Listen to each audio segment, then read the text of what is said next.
At 7 minutes, my mate has died 6 times and we lost XP Shrine.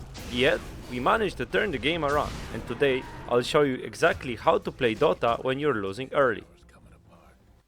In Dota, winning lanes and having a mid-game advantage means you have a good chance to win the game. However, sometimes you can find yourself in games that you basically have no right to win, as seemingly everything went wrong in the laning stage. Today, I'll show you how to deal with that kind of game and eventually win the game with a comeback. I just played a game that turned out to be a perfect example of that, and here you can see why it went wrong. We smoke out at the base, my SF, the strongest level 1 hero of our team, runs in first, feeds first blood to mid laner Zeus, and in the end, we get team wipe. I get 2 kills, but it doesn't matter. I will have boots with that gold, and that's going to be at least something, but the disaster is yet to happen. My SF sees Ursa and for some reason, he decides to chase him. However, Undying reacts to that and now he's going to get chased down by him. After a series of unfortunate events, enemy Zeus will have a bottle, my SF is 0-2 and out of TP, and basically the mid lane is over. As it will take a lot of time for SF to be back mid, I decide to TP there as I don't want to waste 2 creep waves, and while this will help me a lot, Darkseer will be under a lot of pressure. And now, let's go into his POV. He's out of the lane. Undying is just denying him any kind of experience, as Pagna just left the lane. This game can't get worse, right? Let's skip to that part now. Now, I know that enemies are likely to contest the XP Shrine, but I know that my Snapfire has a TP and she's very strong against what they have. We have her E to kill the Tombstone, and then Ursa struggles a lot against our spells. However, she decides to not TP, leading to us losing the XP Shrine and Ursa having it. Okay, let's pause right there. Now, the game state looks like this. My mid laner is 1-6, we just lost XP Shrine, we're getting out-leveled and my team is already tilted. We managed to get quite good lane on top, as my boots helped stabilize the lane a lot. Ursa wasn't able to hit creeps uncontested, and that way my Darkseer got his levels and farm. My mid laner is cooked, as he's not even level 6 compared to Zeus level 7. You also need to keep in mind the fact that he's always able to throw an ultimate, getting kills on the side lanes. This game is completely cooked. Unless... The cool part about this game is that I can show you how to play for a comeback from 3 different perspectives, and I will mainly explain to you how this ended up being a win. Not even hard fought, as the game lasted 30 minutes, but also show you different perspectives from my offlaner and my carry. First of all, and this is something you need to accept, if the game looks like this, the best course of action is to play for farm. With lineups like this, it will be very hard for us to win anything that is close to a teamfight. At most, we can get some pickoffs, but again, forcing them is not a good idea.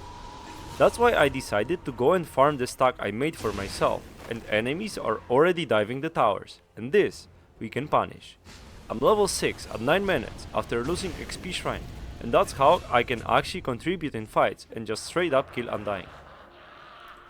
I will end up very rich in this game, but this is mostly due to the fact I'm actively looking to farm and push waves, while the plan is for me to play for damage in fights, not heal. This means I'll need the shard and nether lens, as even if we have a farmed carry, we'll probably end up not having enough damage.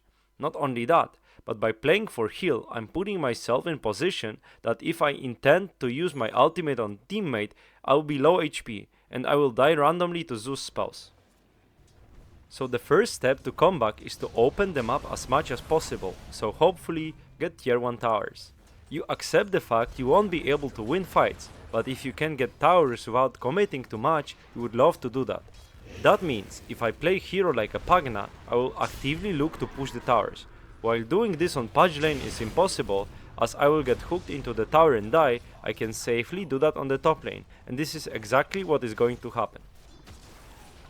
And then, play for farm. Keep your lanes pushed out as much as you can, but do it safely, hopefully out of vision range. If you intend to get fat, you also need to split up the heroes, so you are efficient at doing that.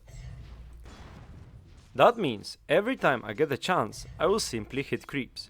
Obviously I make sure I don't steal farm off my carry, but other than that, I will aim to have the items as soon as possible, as with the shard we can actually defend towers. If I went for defensive support items, that would mean I want to fight, and that would probably give my team false sense of security that I will cover their asses. No. If I'm sure we can't win the fight, make sure you say it out loud and your team knows what to expect. The last thing you want is your carry running into enemies while having no BKB, just because you got him a Solar Crest. You are losing the fights right now. Make sure to avoid them and play for efficiency, split push and later timing, where you win them, or at least it's way closer than it is right now.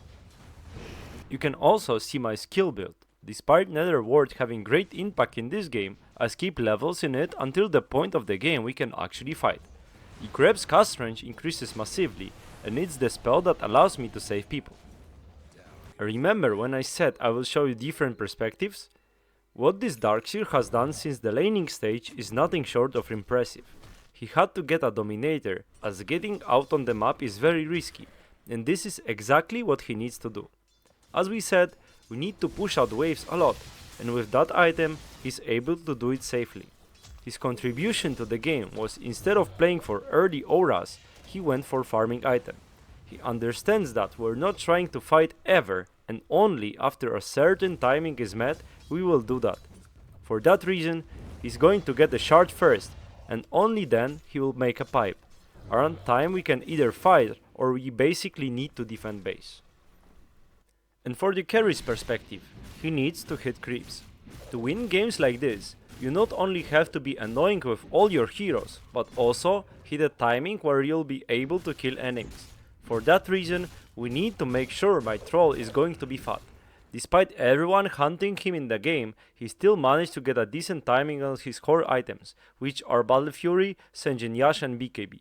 We tried to make some space by pushing out lanes, but it's just up to him to judge where he's able to farm safely and how to avoid enemies as much as possible, up until a point where we're strong enough to fight.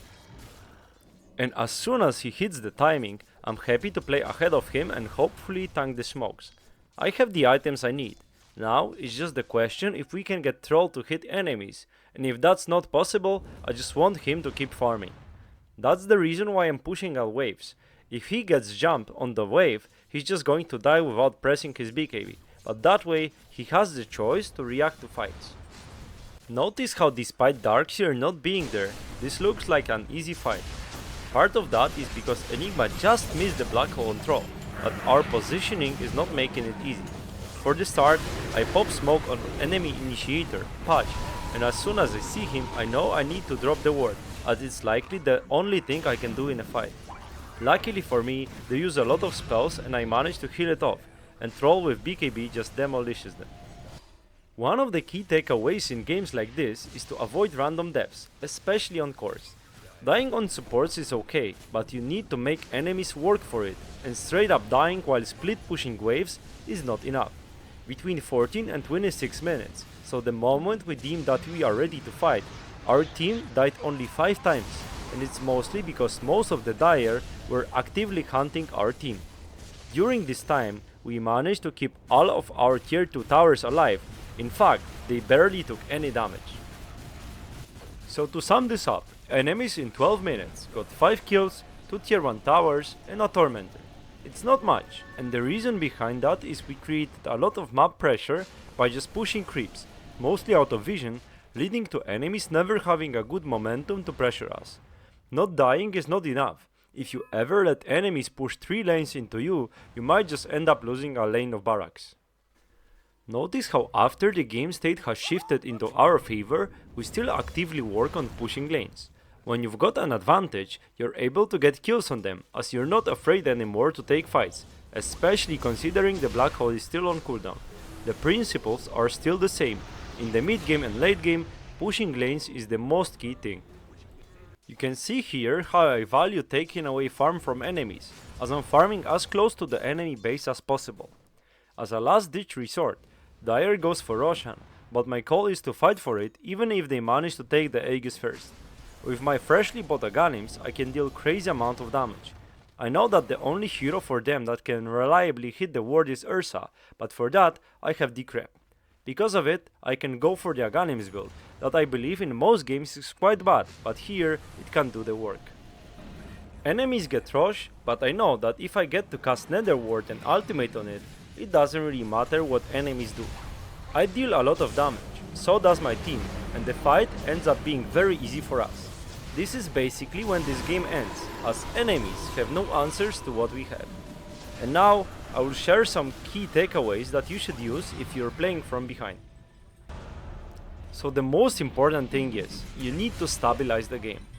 That means the full team feeding needs to stop, and the most enemies can get is just hero pickups. You need to accept the fact that you're weaker and you're not able to win fights. So if you expect a lot of enemies to be in one place, rather than kicking them out of it, make sure they leave willingly, let's say to fix waves that you've pushed. Second, if you're losing fights, you need to close the gap in terms of gold. Being close to each other not only limits the gold you get, but also the amount of waves you can push, and sometimes give your team false sense of security that they can actually fight. Make the map bigger. Farm on the other side. And the third one, play for a timing. Think what gives you a good chance of winning a fight. Maybe it's a BKB on carry, or perhaps a cooldown on enemy spell. This game, it was mostly up to our items, but sometimes, if enemies are playing teamfight lineup, they all depend on their cooldowns. That means in games where you're behind a lot, if enemies let's say have 3 big cooldown ultimates, you probably can punish them as soon as they are down. And if you would like to find out about your losses, keep in mind I offer private coaching as well. For more info you can join our Discord and the link is in the description. That's it for today. I hope you will find the video useful, as hard-fought comebacks are the best wins in Dota. Subscribe to the channel and comment what would you like to see next. See you!